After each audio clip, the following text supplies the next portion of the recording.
दोस्तों एनाकोंडा सांप ये सिर्फ सांप नहीं बहुत कुछ है। जैसे कि बहुत बड़े हत्यारे भी एनाकोंडा को कहा जाता है। आखिर इसे हत्यारे क्यों कहा जाता है? एनाकोंडा सांप कहाँ पाए जाते हैं और इसका भोजन क्या है और इसकी लंबाई क्या होती है और इसकी मोटाई क्या होती है और इसकी कितनी प्रजातियां पाई जाती है? एनाकोंडा किस तरह शिकार करता है? कुल मिलाकर कहे तो एनाकोंडा के बारे में संपूर्ण जानकारी आपको इस वीडियो में मिलने वाली है। और सबसे महत्वपूर्ण बात, इतना खतरनाक सांप होने के बाद भी इसके बारे में एक बात है जो आप जानेंगे तो मुझे पूरा उम्मीद है आप खुश हो जाएंगे। तो चलिए वीडियो को शुरू से शुरू करते हैं। सबसे पहला सवाल, क्या एनाकोंडा सांप अजगर जैसा होता है? इसका जवाब है हाँ, हो सकता है। ये उससे थोड़ा मिलता जुलता भी हो सकता है, लेकिन कैसे, आइए जानते हैं। दोस्तों, क्या आपने एक फ़िल्म देखा है जिसका नाम था एनाकोंडा? ये इसी सांप के बारे में थी। कहा जाता है कि यह दुनिया का सबसे बड़ा सांप है। वजन में भी ये दुनिया का सबसे भारी सांप है। एनाकोंडा दक्षिण अमेरिका में पाया जाता है। अब तक के एक माप के अनुसार सबसे लंबा एनाकोंडा 28 फीट और 44 इंच का मिला है। कुछ वैज्ञानिकों के अनुमान के अनुसार इस एनाकोंडा का वजन 500 पाउंड हो सकता है। हालांकि ऐसे अजगर भी है जो कि लंबाई में एनाकोंडा से भी ज़्यादा बड़े हैं, किंतु एनाकोंडा की मोटाई अजगर के मुकाबले बहुत ज़्यादा होती है। दोस्तों, आगे हम आपको ये भी बताएंगे कि एनाकोंडा भारत के किस राज्य में पाए जाते हैं। सवाल नंबर 2, आपके मन में ये भी चल रहा होगा कि एनाकोंडा किस जगह पर पाए जाते हैं। किस जगह को एनाकोंडा अपना ठिकाना बनाते हैं, आइए जानते हैं। एनाकोंडा सदैव पानी के पास रहता है। यह शाम और रात में सबसे सक्रिय होकर अपने लिए भोजन की तलाश करता है। वह अपने शिकार के तलाश में नदी नाले के आसपास घूमता है। यह एक एकांत प्रिय जीव होता है। दलदल के अंदर अपने आप को छुपा कर रखता है। जब भी कोई शिकार इसको दिखता है तो यह उस पर हमला कर देता है और उसे सीधे ही निगल जाता है। एनाकोंडा के शिकार अधिकतर इंसान और कुछ बड़े जीव होते हैं, क्योंकि छोटे जीवों का शिकार वो अपनी विशाल काया के कारण कर ही नहीं सकता है।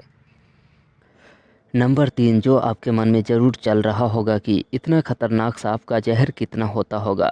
तो आइए जानते हैं, अगर ये सांप किसी को काट ले तो कितना वक्त तक वह इंसान जीवित रह सकता है। दोस्तों, एनाकोंडा शिकार को पूरी तरह से निगल जाता है। उसके शरीर कुछ इसी प्रकार से बने होते हैं। उसका जबड़ा भी स्पेशल ढंग से बना होता है। इसकी वजह से वह बड़े जीवों को आसानी से खा सकता है। धरती पर रहने वाले सभी सांपों के दांत होते हैं और वे अपने दांतों का प्रयोग भी करते हैं, किंतु एनाकोंडा अपने दांतों का प्रयोग केवल शिकार को पकड़ने के लिए नहीं करता है। वह तो सिर्फ अपने शिकार को पकड़ने के लिए पावर का इस्तेमाल करता है। और सबसे बड़ी बात, इतना खतरनाक और इतना बड़ा सांप होने के बावजूद भी एनाकोंडा दूसरे सांपों की तरह जहरीला सांप नहीं है। जी हाँ दोस्तों, है कि ना कमाल की बात। बिना जहर के ही लोग इसे हत्यारे के नाम से जानते हैं। तो सोचिए, अगर जहर होता तो क्या होता। अगर एनाकोंडा किसी को काट लेता है तो यह घातक नहीं है। जी हाँ दोस्तों, आपने एकदम सही सुना है। अगर एनाकोंडा किसी को काट ले तो उसे कुछ भी नुकसान नहीं होगी, क्योंकि एनाकोंडा सांप में जहर नहीं होता है। इसका यह कतई मतलब नहीं है कि वह इंसानों के लिए हानिकारक नहीं है। बहुत ज़्यादा हानिकारक है, क्योंकि वह काटता नहीं है, वह अपने शिकार को डायरेक्ट निगल लेता है। इसलिए तो इसे हत्यारे कहा जाता है। नंबर 4, एनाकोंडा कहाँ पाया जाता है? वैसे देखा जाए तो एनाकोंडा केवल दक्षिण अमेरिका में ही पाया जाता है और इसको एक हत्यारे सांप के रूप में देखा जाता है। अनेक बार एनाकोंडा को मार दिया जाता है। अब दक्षिण अमेरिका में भी एनाकोंडा की संख्या अधिक नहीं बची है। इसका कारण है एनाकोंडा के निवास स्थान पर मानव का प्रवेश होना। दोस्तों, एनाकोंडा को कब से हत्यारा का टाइटल मिला, आइए जानते हैं। सन 2015 के आसपास एक सांप मिला जो एनाकोंडा ही था। इस एनाकोंडा को लोगों ने मारा था। अब तक एक अनुमान के अनुसार इस एनाकोंडा ने 257 लोगों को मारा था और 2325 जानवरों का शिकार किया था। इसका वजन 2060 किलो था, 134 फीट लंबा था। नंबर 6, एनाकोंडा की कितनी प्रजातियां होती है? दोस्तों, एनाकोंडा सांप की प्रजातियां में मुख्य तौर पर 4 तरह के सांप होते हैं, जिनमें green anaconda, Bolivian anaconda, dark spotted anaconda और येलो एनाकोंडा प्रमुख है। इनमें से ग्रीन एनाकोंडा आकार में सबसे बड़ा और भारी भरकम होते हैं। ग्रीन एनाकोंडा मुख्य तौर पर दक्षिण अमेरिका महाद्वीप के देशों Brazil, Ecuador, Peru, Colombia, Venezuela, Suriname, Guyana में पाए जाते हैं।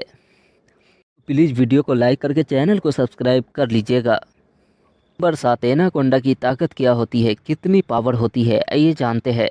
आपको एनाकोंडा की ताकत का अंदाज़ा इसी से लग सकता है कि ये बड़े बड़े सरीसृप को निगल सकते हैं, चाहे वो मगरमच्छ ही क्यों न हो। ये शिकार के मामले में ये बहुत ज़्यादा एक्टिव रहता है और सभी जीवों को अपना भोजन के रूप में ही देखता है।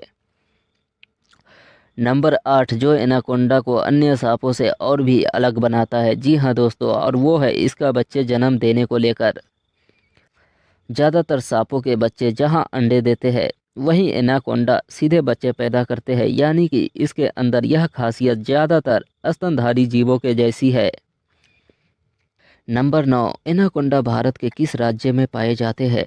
सोशल मीडिया पर शेयर वीडियो मध्य प्रदेश के किसी जंगली जिले का है। घूमने के दौरान एक शख्स की नज़र अचानक एक पेड़ पर गई, जहां एक एनाकोंडा जमीन से लेकर पेड़ की सबसे ऊंची टहनी तक चढ़ता नजर आया, जिसे देख सैलानियों की टीम के सभी सदस्य दंग रह गए। सभी उसे एनाकोंडा ही समझ रहे थे, जो कि भारत में पाया ही नहीं जाता है।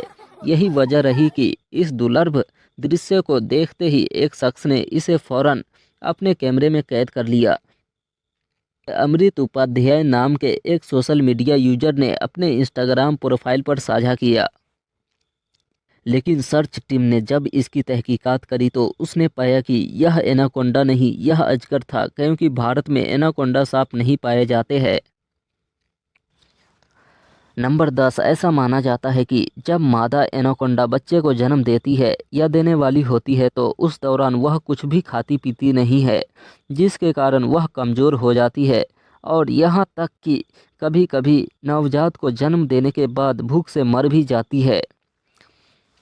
दोस्तों, वीडियो देखने के लिए बहुत बहुत धन्यवाद। प्लीज़ वीडियो को लाइक करके चैनल को सब्सक्राइब कर लीजिएगा ताकि आगे और भी वीडियो आप तक पहुंचता रहे। मिलते हैं फिर अगले वीडियो में।